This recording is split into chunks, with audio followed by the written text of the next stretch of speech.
l'éventualité de le péter encore plus. Le problème, Daniel, avec quoi, le pari de se dire bon après s'il est blessé pendant 2 mois c'est pas grave parce qu'on a besoin fin février. Non, ça tu réagis pas ce genre peux pas de réagir comme ça. Bon, on est bien d'accord. Tu peux pas réagir comme ça, mais le problème c'est de se dire est-ce qu'il faut absolument que Neymar et Mbappé jouent. Imagine que les deux veulent jouer, ils les font jouer à 60-70% les deux. Bah, c'est pas bien. Non. Quel message que tu envoies? Alors là je vous pose la question. C'est quoi le message que tu envoies? Parce que là si aucun des deux joue, Draxler, Di Maria entoure Cavani. Si Mbappé joue, Draxler reste au milieu, c'est Di Maria qui joue en haut. Bon, à ces mecs-là, quel message t'envoies? Que tu préfères faire jouer des mecs à 60-70%? De toute façon, tu veux que je te dise, les messages, ils sont très clairs. Quand il n'y a même pas de message quand ça concerne Mbappé et Neymar, il n'y a pas de message.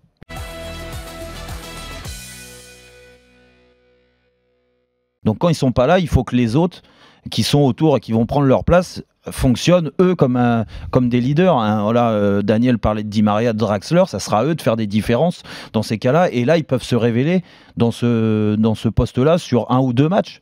Et c'est arrivé à plein d'équipes que collectivement, le fait de ne pas avoir tes meilleurs joueurs, collectivement, le collectif soit encore plus concerné. Encore plus souvent que quand tu n'as pas tes meilleurs joueurs, tu t'en sors pas et tu perds.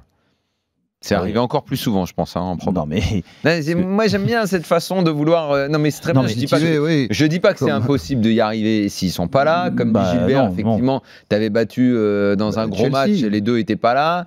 Ibra se fait expulser. Ouais. Oui, voilà. Évidemment, on sait que ça peut arriver. Mais...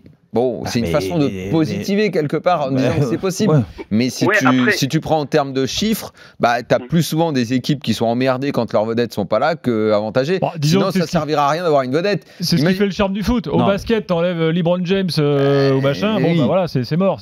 Si tu avais plus de matchs que tu gagnais, si ça t'handicapait pas de pas avoir tes vedettes, tu les paierais pas si cher. On les achèterait pas.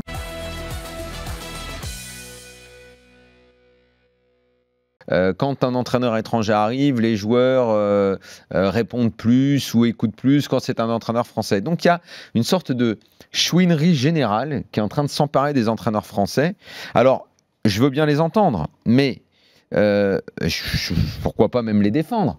Mais si on en est arrivé à cette situation-là, si on en est arrivé à une situation qui a produit il y a quelques années le déclic dans la tête des présidents de ne plus vouloir d'entraîneurs français ou en tout cas de chercher des étrangers, même si là la mode semble un petit peu passée. Si on a eu ce genre de raisonnement-là, bah, bon sang, c'est quand même de leur faute. C'est quand même parce que tu n'as quasiment aucun entraîneur français qui a jamais eu historiquement des résultats. C'est parce que tu as eu de vrais problèmes au niveau de la formation. Enfin, on n'est pas nous les responsables de toutes ces remarques-là.